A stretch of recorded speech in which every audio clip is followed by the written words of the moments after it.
네, 오늘 교육해 드릴 내용은 이제 재무 상태 보는 법을 좀 설명을 드리려고 합니다. 이게 뭐 사실 좀 거부감이 오실 거라고 생각을 해요. 이게 아무래도 약간 어렸을 때 막 영어 단어 같은 거 보면은 막 괜히 뭐 별것도 아닌데 좀 마음에 거리감이 막 들고 너무 어려울 것 같으니까 좀 그런 게 있는데, 제가 좀 최대한 쉽게 좀 설명을 드리려고 해볼 거고, 그 다음에 제가 직접 쓰는 것들, 진짜 보는 것들만 좀 팁들이랑 담아가지고 설명을 좀 드리도록 하겠습니다. 우선은 진짜 재무 상태라는 게 여러분들 진짜 봐야 될 게 엄청 많거든요. 깊게 들어가면 한도 끝도 없습니다. 근데 우리의 목적은 뭐죠? 어쨌든 매매를 통해서 수익을 내는 게 목적이잖아요. 이 진짜 재무를 깊게 들어가면 끝도 없지만, 정말 우리가 재무 자체만 분석을 할 거면은 저기 뭐 경영학, 경제학, 박사학위 따가지고 뭐 교수님들이 될 수도 있겠죠. 아니면 진짜 박사분들이 될 수도 있고, 이런 것들을 관련해서 전문적으로 뭐 물론 당연히 분석하시는 분들도 있지만은, 우리의 목적은 요쪽에 더 가깝기 때문에 이렇게까지 깊게 들어갈 필요는 솔직히 없다라고 생각을 합니다. 그래서 그럼에도 제가 뭐 지금 우선 설명은 드리고 있지만, 제가 진짜 이 차트쟁이의 끝판왕에 가깝거든요, 여러분들. 물론 봐야 되는 것들이 이슈, 뭐 뉴스 이런 게 있고요. 그 다음에 재무 상태도 사실 봐야 되고, 차트도 봐야 되는데 사람마다 이걸 비중을 얼마만큼 보느냐의 비중은 좀 다른데, 전 차트가 한 80% 이상이라고 보시면 됩니다. 근데 제가 그렇게 진성 차트쟁임에도 불구하고 재무를 안 보지 않습니다. 왜 그러냐면 이 재무가 안전벨트라고 생각을 하기 때문이에요. 그러니까 여러분들이 이 문장을 반드시 기억을 하세요. 재무 상태는 안전벨트다. 이렇게 좀 기억을 하시면 됩니다. 이게 왜 안전벨트냐. 보통 아무리 차트의 흐름이라는 것 자체가 있다라고 하더라도 기본적으로 기업들은 이 재무 상태를 바탕으로 꾸준히 움직이는 경향이 있어요. 이거에 대해서는 저도 인정을 합니다. 요 속에서 차트를 활용을 해서 조금 더 중간중간 기교를 부리고, 조금 더 윗단 라인에서 팔아보고, 밑단에 오면은 조금 더 좋은 자리들 선점하고, 이러려고 차트를 보는 거지만, 그 근간엔 분명히 재무 상태라는 게 존재하고, 저는 이거가 완전히 깡그리 무시할 정도다라고 절대 생각하지 않습니다. 그리고 더해가지고 재무 상태가 안 좋은 기업들 있죠. 이 안 좋은 기업들이 진짜 뜬금포로 이상한 움직임을 많이 보일 때가 많아요. 가장 대표적으로 유상증자라든가 뭐 아니면은 막 감자, 개파락 이런 거 있죠. 이런 거에 터트리는 경우들이 어마무시하게 많습니다. 그렇기 때문에 이런 것들을 좀 피하기 위해서, 얘네들은 대처할 새도 없어요, 여러분. 그냥 시작가부터 여기 팍 떨어져가지고 그냥 시작하고 이렇게 돼버린단 말이에요. 그래서 이런 것들을 피하기 위해서 적어도 재무 상태가 좋은 애들은 이런 급박한, 갑작스러운, 좀 이제 예상 범주를 벗어나는 움직임을 보이는 경우들이 재무가 좋은 애들은 낮기 때문에, 그래서 이런 것들을 좀 거르기 위해서 본다라는 느낌으로 보시고, 더해서 아까도 설명을 드리지만 기본적으로 재무가 바탕이 되면 굉장히 큰 장기 우상향 곡선을 그리기 때문에 기본적으로 삼성 악력이 강한 종목이 많다. 그래서 이 점을 먼저 숙지를 좀 하시고 보시면 좋을 것 같습니다. 예시를 조금 먼저 보여드리고 갈까요? 예시를 조금 먼저 보여드리고 가면은 이런 종목들 딱 봐도 난리죠. 하락 막 난리 치고 움직이고 있잖아요. 지금 움직임 나오고 있는 종목들. 이런 종목들 재무 상태 한번 볼까요? 죄다 파란불입니다. 맨날 적잖아요. 맨날 적자. 매출액은 들쑥날쑥. 당기순은 맨날 적자. 적자가 나니까 회사에 가지고 있는 유보금도 떨어지지. 뭐 통장에 돈, 이따가 설명드릴게요. 뭐 통장에 좀 돈 쌓여 있는 게 떨어진다는 느낌으로 보시면 돼요. 그러니까 이렇게 재무 상태가 안 좋은 애들은 기본적으로 우하향 곡선을 그릴 가능성이 매우 높아요. 거기다가 중간중간 그것도 깔끔하게 그냥 떨어지는 이런 것들도 아니고, 막 보면 유상증자 해놓고 막 개파락 떨어뜨리고 막 난리를 치면서 움직이거든요. 그래서 봐야 된다라는 거예요. 재무 상태라는 것 자체가, 물론 재무가 기본적으로 바탕이 되는 애들이 우상향 곡선을 그리는 것도 맞지만 100% 전부 다 재무가 좋다고 무조건 상승이 나오는 건 아니에요. 요 속에서 우리는 분명히 차트를 가지고 매매를 하는 거지만, 이런 경우들, 그리고 이렇게 막 개파락 떨어지고 이런 경우들을 좀 피하기 위해서 본다라는 느낌으로 이해를 좀 하시면 됩니다. 그래서 그런 느낌으로 좀 보시고, 뭐 그 다음에 재무가 좀 좋은 애들을 살펴볼까요? 재무가 안 좋았다가 좋아지는 경우도 한번 봅시다. 뭐 HMM 이런 종목이 가장 대표적이고, 만년 하락을 막 보여주고 막 난리를 치면서 움직이고 막 유상증자 뜨고 난리가 치다가 어느 순간 갑자기 미친 듯이 상승이 나오죠. 이게 왜 나오느냐? 갑자기 재무가 바뀌었으니까 나왔겠지. 예, 맞죠? 계속 맨날 적자 치다가 갑자기 흑자, 어닝 서프라이즈 하니까 이런 부분들이 반영이 되면서 올라가는 거예요. 그러니까 여러분들이 아무리 차트쟁이고 저도 차트쟁이지만은 재무를 아예 무시하는 건 안 된다. 기본적으로 재무가 바탕이 되는 애들이 우상향 곡선을 그리는 거고, 재무가 안 좋은 애들은 정말 급작스러운 말도 안 되는 이상한 움직임들을 보여줄 때가 많아서 그런 것들을 피하기 위해서 본다라는 느낌으로 이해를 좀 하시면서 보시면 될 것 같습니다. 그래서 이런 느낌들 좀 이해하시면서 보시되, 물론 무조건적으로 재무가 좋다라고 올라가는 건 아니니까 매매적으로 접근할 땐 차트를 반드시 차트를 위주로 생각을 하세요. 거기서 약간 안전벨트다라는 느낌으로 특이한 케이스를 피하기 위한 느낌으로만 좀 보신다라는 느낌으로 보시면 됩니다. 그럼 이제 재무 상태를 보는 방식들을 좀 설명을 드릴 건데, 저는 그렇게 많은 걸 보지는 않아요. 여기에 나와 있는 요것들만 보는데, 우선 여러분들은 기업 분석 들어가서 좀 보는 것부터 설명을 드리겠습니다. 종목들마다 이제 보고서가 나와요. 기업 분석에 보면은 손익계산서 이런 것들도 나오고요. 재무상태표도 나오고 다 나오는데, 여기서 우선 첫 번째, 지금 첫 번째입니다. 우선 첫 번째 봐야 되는 거, 매출액입니다. 우선 매출액은 봐야 돼요. 매출액 자체를 본다라기보다는 매출액의 이런 증가 추이, 이런 것들을 보는 게 중요합니다. 이게 매출액 자체는 기본적으로 회사의 규모가 어느 정도 되느냐를 좀 알려주는 지표다라는 느낌으로 이해를 하시면 됩니다. 어느 정도 이 매출액이 큰 폭의 차이가 없이 어느 정도 안정화가 되어 있는 애들이 있어요.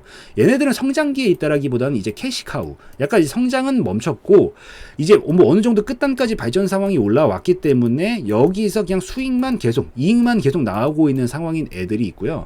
우리가 지금 최근에 요 성화이텍도 마찬가지고요. 최근에 계속해서 발전하고 있는 전기차라든가 아니면 지금 기준이에요. 저 영상 찍고 있는 기준.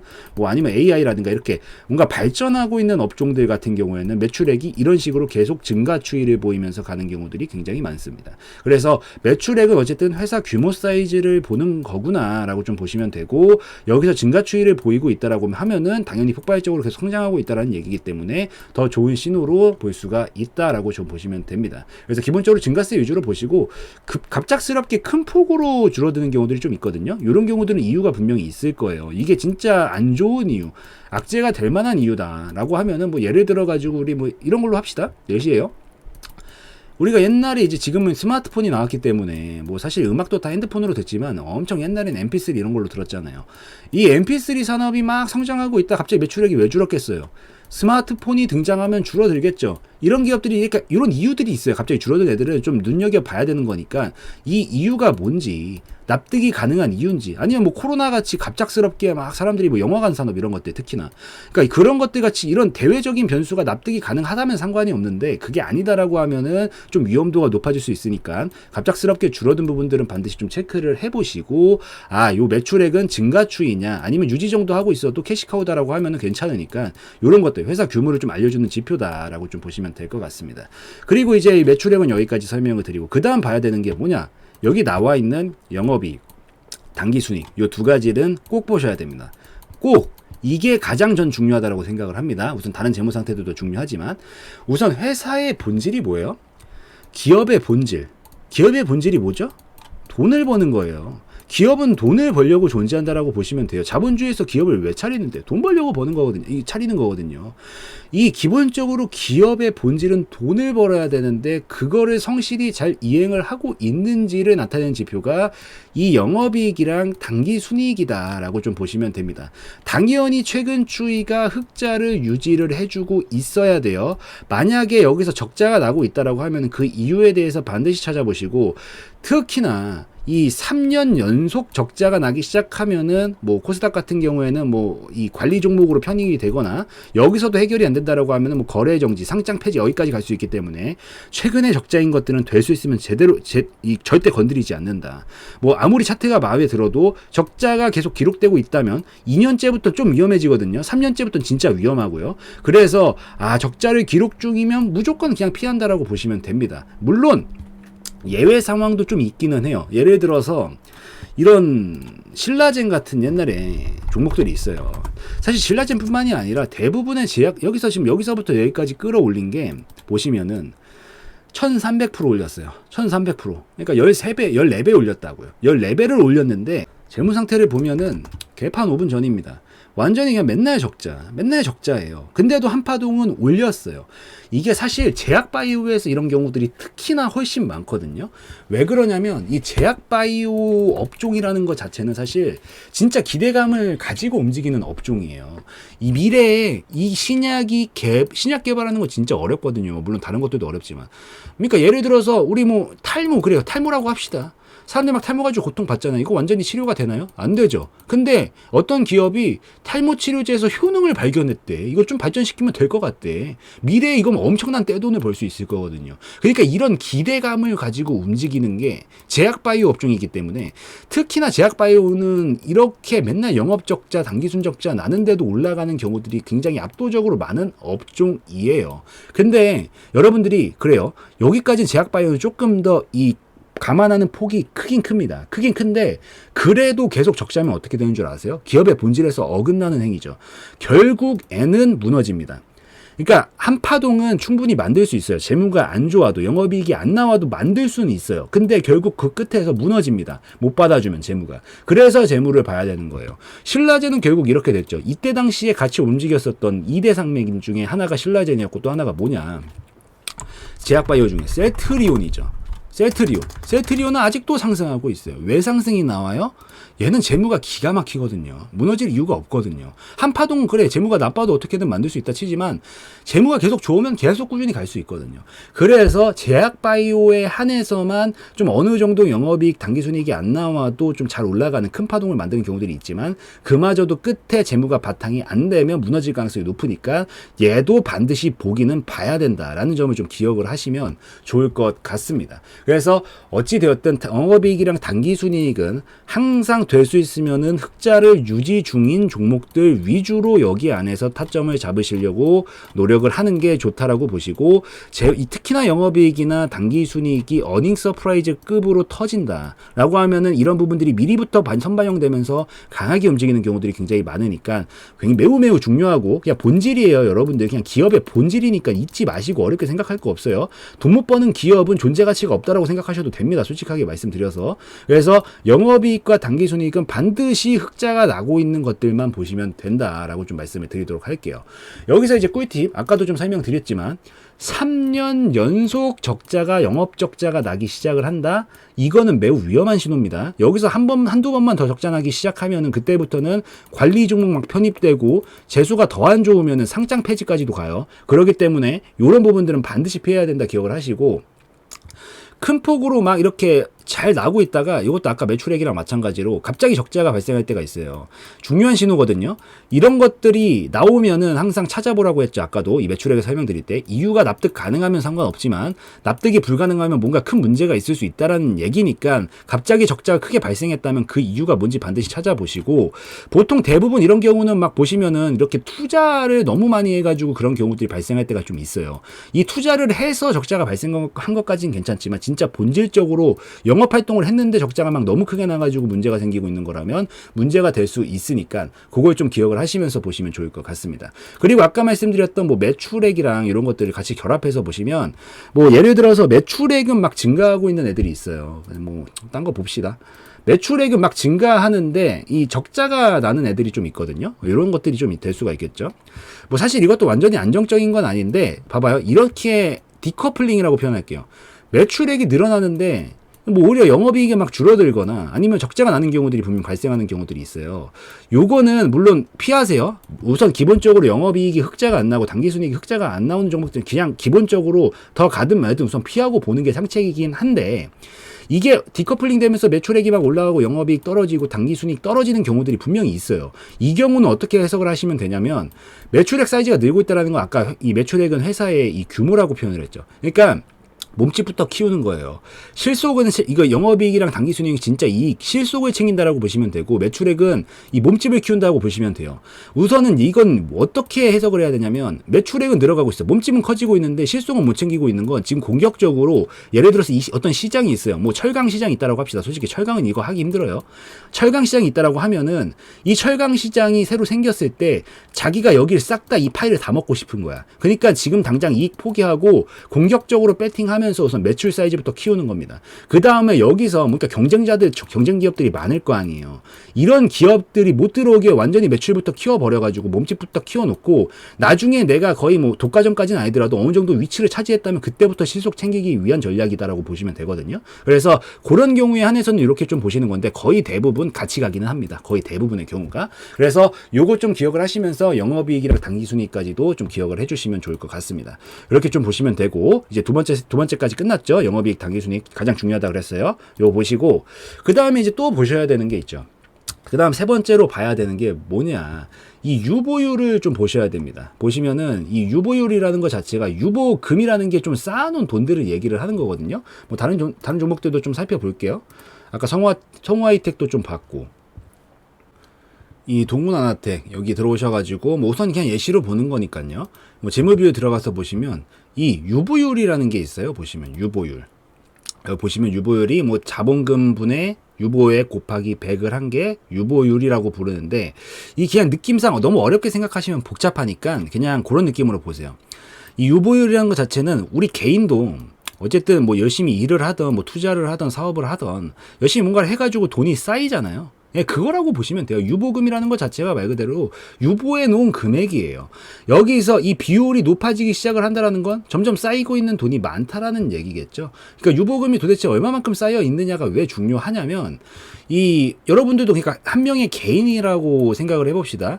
우리가 그러니까 인심은 뭐 통장에서 나온다 뭐 이런 말들도 있잖아요. 그러니까 이게 통장에 우리가 돈이 뭐 많이 쌓여 있어요. 한 1억 쌓여 있다라고 해봅시다. 1억이 쌓여 있는 사람이랑 이 통장에 돈이 100만 원 있는 사람이랑 이후에 발생하게 될 변수에 대해서 누가 더 대처하기가 용이할까요? 갑자기 큰 돈 나갈 일이 좀 생겼어. 예를 들어가지고 당연히 이쪽이 유리할 수밖에 없단 말이에요. 유보금이 쌓여 있으면 이후에 갑자기 뭐 코로나 때처럼 갑작스럽게 막 꺾이면서 막 업종이 힘들어지고 이런 상황이 있어도 버틸 수 있는 힘이 돼줘요. 그래서 약간 보험이다라는 느낌으로 좀 보시면 좀 더 이해가 쉬우시지 않을까라고 생각을 합니다. 그래서 유보율은 얘가 지금 어쨌든 좀 그래도 쌓아놓은 게 있으니까 좀 이번에 실적이 안 나오더라도 뭐 버티면서 저걸 가지고 새로운 투자를 하든 뭘 하든 간에 뭔가 할 수 있는 게 있겠구나 라는 느낌으로 좀 이해를 하시면서 보시면 됩니다. 저는 요거 기준이 얘 같은 경우에는 지금 유보율이 뭐 455%, 뭐 261% 매일마다 이런 식으로 바뀌면서 움직이고 있는데 저는 보통 한 300% 정도 이상을 좀 선호하는 편입니다. 뭐 물론 뭐 200% 정도도 나쁘지 않은데 300% 정도 위에 있다라고 하면은 어느 정도 그래도 안정감을 가지고 볼 수 있겠구나라고 보시고 영업이익이랑 당기순이익이 계속 매해 흑자를 치면은 여기서 유보금은 계속해서 쌓일 가능성이 높겠죠. 그래서 다 유기적으로 연결이 되어 있으니까 요까지 좀 기억을 하시고 보시면 좋을 것 같습니다. 그래서 그렇게 좀 보시면 되고 이제 세 번째 유보율은 이렇게 보는 거고요. 그 다음에 네 번째로 보셔야 하는 거는 뭐냐? 바로 위에 있는 부채 비율입니다.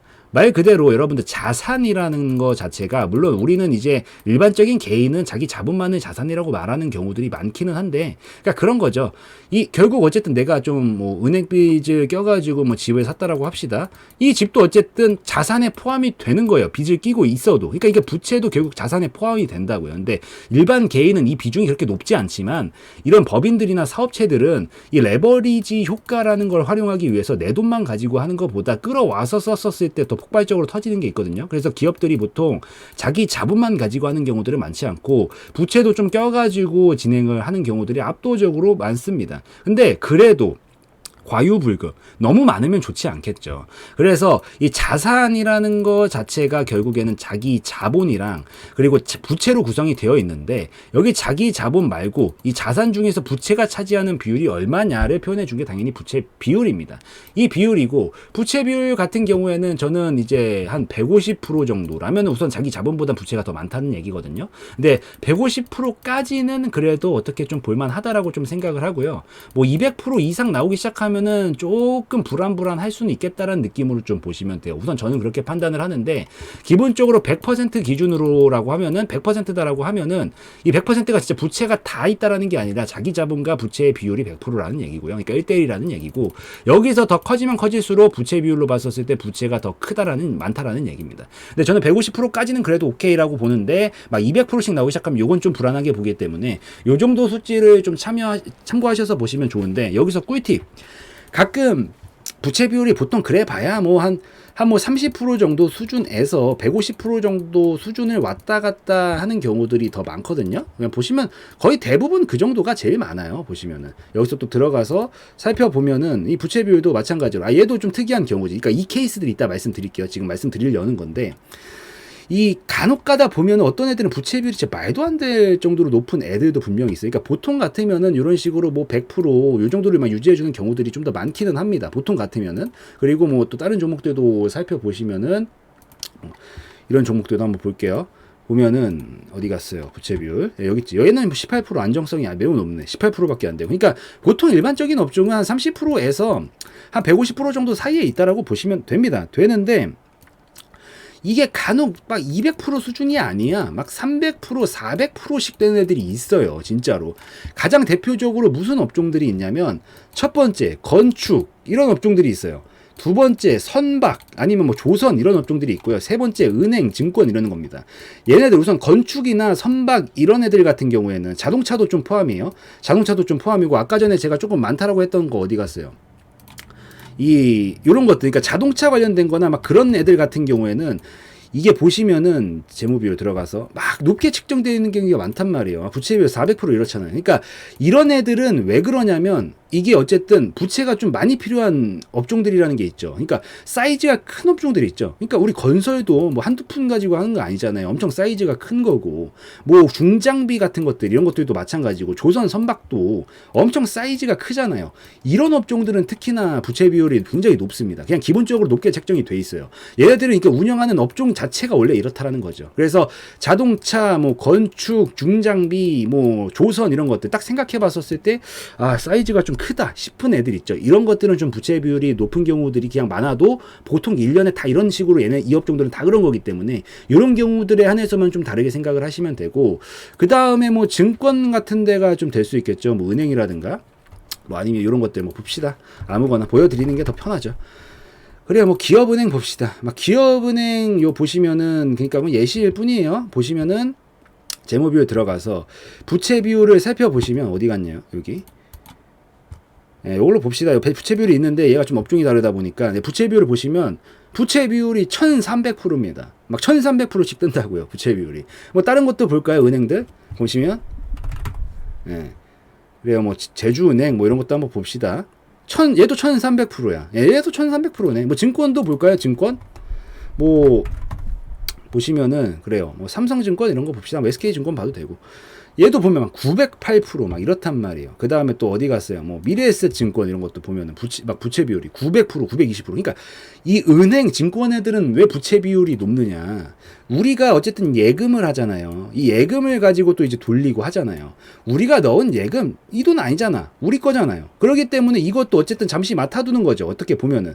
그래서 그것도 결국 부채로 잡히기 때문에 부채 비율이 높은 거예요. 그래서 이 은행 증권 업종이랑 아니면 중장비나 뭐 아니면 건축 이렇게 좀 사이즈가 큰 업종들은 보통 부채 비율이 높아도 괜찮아요. 얘네들은 원래 그런 거니까. 그래서 이 경우만 제외하고는 보통 30% 정도에서 150% 정도 사이가 적정한 수치고 이상 넘어가면 다른 업종들은 좀 위험하니까 요거까지 좀 기억을 하시고 보시면 좋다라고 좀 말씀을 드리도록 하겠습니다. 이제 2개 남았습니다, 여러분. 그 다음에 보셔야 되는 거는 이자 보상 비율입니다. 이자 보상 비율이고 여기 있어요. 이자 보상 비율이라는 거 자체는 뭐라고 이해를 하시면 되냐면 말 그대로 이자가 뭐죠? 부채에 대한 거죠. 이 부채에 대한 상환력을 보여주는 지표가 이자 보상 비율이에요. 그러니까 부채 비율이랑 결국에는 좀 연관이 되는데 이게 만약에 예를 들어가지고 이 기업이 뭐 부채를 이렇게 땡겼어. 그래서 영업이익을 그걸 하면서 막 내는데 어쨌든 부채를 땡겼으면 이자가 나가죠. 그 이자를 얼마만큼 감당을 해낼 수 있느냐를 나타내는 지표예요. 감당 못하면 망하는 거지 뭐. 그렇지만 얼마만큼 감당을 해낼 수 있느냐라는 걸 알려주는 지표가 이자 보상 비율이라고 보시면 되고 어려울 거 없습니다. 그냥 1을 기준으로 보시면 돼요. 보통은 당연히 1을 기준으로 위에 있습니다. 1을 기준으로 밑에 있으면 얘가 이 부채를 땡긴 만큼의 이자를 지금 제대로 상환할 능력이 그렇게 명업이고 좀 상환이 제대로 안 될 가능성이 높다라는 애들이다라고 보시면 되고요. 1을 기준으로 위에 있다라고 하면 얘는 지금 3대가 넘죠. 이 부채 비율을 부채를 끌고 와가지고 이제 뭐 영업을 하는데, 그러니까 뭐 이 경제활동을 하는 거죠. 하는데 거기서 이 이자 비용을 충당하고도 남는다라는 얘기예요. 그러니까 그 지표로서 이자 보상 비율을 본다라고 보시면 됩니다. 그래서 이자 보상 비율은 얘가 이자에 대해서 얼마만큼 좀 상환을 할 수 있느냐, 이자 비용에 대해서 그거를 나타내는 지표라고 좀 보시면 된다라고 좀 말씀을 드릴게요. 이제 마지막 하나 보셔야 되는 거, 이것도 반드시 좀 체크를 해줘야 되는 겁니다. 그게 뭐냐면 보시면은 자본 잠식률이에요, 여러분. 아까 전에 말씀드렸다시피 이 자산이라는 거는 부채와 자기 자본이 포함된 개념이에요. 근데 여기서 자기 자본 쪽으로 들어와서 살펴보시면 이건 총 자기 자본이고요. 요 속에서 뭐 자본금, 자본잉여금, 기타 자본, 결손금 뭐 많은 것들이 이 자기 자본에 포함이 되어 있는데 여기서 자본금이라 함은 자기가 처음에 시작할 때 말 그대로 시작했던 그 돈이에요, 여러분. 보통 보시면 여기서 보통 대부분 정상적인 기업은 당연히 시작하고 나서 돈이 쌓이겠지. 그러니까 자기 자본이 늘 수밖에 없는 구조예요. 그래서 자기가 시작한 돈보다 당연히 전체 자기 자본이 많을 수밖에 없어요. 이 경우는 다 상관이 없습니다. 근데 가끔가다 진짜 위험하고 맨날 적자나고 힘들고 막 상장 폐지되려는 기업들 보면은 이 자기 전체 자본보다 그러니까 자본금보다 전체 자본이 더 적어요. 그 말인즉슨 뭐예요? 내 돈 다 까먹고 있다는 얘기예요. 이제 뭐 플러스는 고사하고 지금 내 돈까지 다 까먹고 있다는 얘기야. 이 자본 잠식률은 매우 중요합니다. 엄청 위험해요. 자본 잠식률이 수치가 생기기 시작을 하면서, 그러니까 예를 들어서 뭐 내가 자본금이 50이야, 50억이야. 근데 얘가 이 자기 자본이 막 25억밖에 안 돼. 그 말인즉슨 뭐야? 자기 자본보다 더 많이 자기 자본금을 까먹고 있다는 얘기죠. 이거는 나오면 보통 거의 다 관리 종목 편입됐다가 거의 다 상장 폐지로 간다라고 보시면 됩니다. 그래서 자본 잠식률이 그렇게 많은 경우는 아닌데 나왔다 하면 보통 엄청 위험한 경우들이 많으니까 영업적자 3년 나는 것보다 더 위험합니다. 보통 당연히 영업적자 나고 있었겠지만. 그래서 자본 잠식이 있다? 무조건 패스입니다. 이건 뭐 다 필요 없습니다. 무조건 패스예요. 그래서 자본 잠식률 같은 경우에는 어쨌든 상장 폐지까지 이어질 수 있는 요건이고, 여기서 자기 자본마저 까먹게 되면 이건 진짜 큰 문제가 발생하고 있다는 매우 위험한 신호니까 무조건 피해야 된다라고 좀 보시면 될 것 같습니다. 그래서 이렇게 총 6개를 설명을 드렸어요. 처음에 매출액 관련해서 봐야 되고, 영업이익, 당기순이익 관련해서 봐야 되고, 그 다음에 또 뭐 봐야 되죠? 그 다음에 또 봐야 되는 게 이 유보율 관련해서 설명을 드렸고, 네 번째가 뭐였죠? 부채 비율 봐야 된다라고 말씀을 드렸고, 다섯 번째가 이자 보상 비율이고요. 여섯 번째가 이제 이 자본 잠식률입니다. 6개만 보면 돼요. 지금은 이렇게 좀 복잡해 보이지만 뭐 몇 번만 보면 이거 쉽게 하실 겁니다. 그래서 한 번씩 이런 뜻이구나 좀 정독하시면서 보시고, 좀 더 쉽게 볼 수 있는 거는 좀 전에 제가 보여드렸던 증권사마다 좀 다르긴 할 텐데 재무 차트가 대부분 있어요. 그래서 재무 차트 하나를 켜셔가지고 여기다가 매출액, 영업이익, 당기순이익, 유보율, 부채 비율, 이자 보상 비율 이렇게 딱 그냥 세팅만 해놓으시면 됩니다. 여기서 보시면은 이 추가하는 게 있거든요. 여기 보시면 여기서 안정성 비율 뭐 이런 거 있는데, 여기다가 뭐 매출액 이렇게 치셔가지고 나온 것들 이렇게 누르셔가지고 여기다 추가하시고 이렇게 보시면 되니까, 이렇게 그냥 한눈에 띄워놓으면 한 방에 잘 보여가지고 종목들을 슥 넘기면서 괜찮네 안 괜찮네 바로바로 보이거든요. 요거 반드시 좀 세팅을 하셔서 보시면 좋다라고 좀 말씀을 드리는 걸로 하고, 이게 꿀팁이에요. 꿀팁이고요. 반드시 세팅하세요. 나중에 이거 일일이 볼 시간 없습니다. 종목들 보는데 한번 쓱 보고 말아야지. 이걸 뭐 언제 다 보고 있을 수 없으니까 그냥 쓱 보고 매출액 증가하고 있고, 영업이익 빨간불 괜찮고, 유보율 늘어나고 있고, 수치 높네 괜찮네 오케이 패스 이거 좋네, 이런 식으로 그러니까 빠르게 넘기면서 보셔야 되니까, 나중엔 요거 재무 차트 뭐 증권사마다 좀 다르긴 한데 저는 키움증권을 쓰고 있는데 이거 분명히 아마 있을 거니까 다른 증권사 쓰시는 분들도 세팅해서 넣어두시면 좋다 좀 말씀을 드리고요. 요게 좀 어렵다, 나 일일이 좀 보기가 좀 깔끄럽다라고 하시면 더 쉽게 보는 방법 밝혀드릴게요.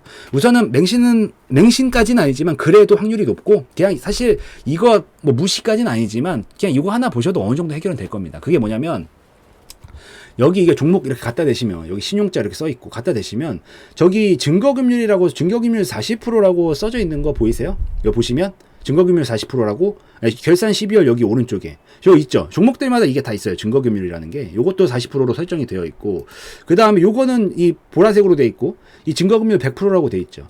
여기서 요걸 가지고 그냥 빠르게 판가름하는 방식이 있거든요. 우선 증거금률 100 켜놓으니까 지금 딱 보니까 재무 차트 어때요? 맨날 적자 나고 있죠. 문제가 있는 것 같죠. 이런 애들이 다 증거금 100입니다. 이 증거금 100이라는 게 무슨 얘기냐면은 증권사 측에서 어쨌든 이게 어떤 기업들은 이 돈을 조금, 그러니까 약간 이런 얘기예요. 너 그냥 네 현금 가지고 해. 대창 솔루션 너 100만 원어치 사고 싶어? 네 현금 가지고만 해. 우리는 도와줄 수 없어. 이거 뭐 우리 안 빌려줘. 이겁니다. 증거금률이 40이라는 얘기는 뭐냐면 증거금률이 이렇게 40으로 설정, 이제 20인가 30인가요? 말고 우선 40으로 설명드릴게요. 증거금률이 40으로 돼 있는 손 기본적으로 안정성이 있죠. 증거금률 40인 건 무슨 소리냐? 야, 너 100만 원 투자하고 싶어? 뭐 우선은 오케이, 그러면은 너 우선 40만 원만 가져오고 와봐. 60만 원 우리가 어떻게 뭐 빌려주는 거 할게. 약간 이런 느낌이라고 이해를 하시면 됩니다. 근데 이게 그러니까 증거금률이 클수록 100%에 가까울수록 재무 상태가 안 좋고요. 작아질수록 재무 상태가 좋아요. 우리나라에서 가장 좋은 기업 뭐 있죠? 삼성전자죠. 삼성전자는 뭘로 설정이 되어 있냐?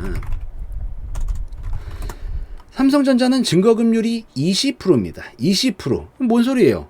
너 20만 원만 가져와. 80만 원 더해가지고 너 100만 원 투자할 수 있게 해줄게. 이겁니다. 재무 상태 깔끔하고 매우 좋잖아요. 그렇기 때문에 이거 지금 차트 왜곡이 좀 있는 거예요. 이 당시에 막 260만 원이던 당시에서 얘네가 액면 분할 해가지고 여기 있는 겁니다. 이거 결국에는 이렇게 그냥 올라가고 있는 그림이에요. 어찌 되었든 이래서 증거금률이라는 것 자체는 증권사 측에서 나름대로 분석을 한 거예요. 얘네들은 이것만 하는 애들이에요. 여러분들 우리보다 훨씬 똑똑합니다. 이 재무 관련해서는. 왜냐? 자기네들이 돈 빌려줘 놓고 돈 줘 놓고 회수를 못 할 수도 있잖아. 갑자기 빌려줬는데 회사 이 기업 망하면 어떡해?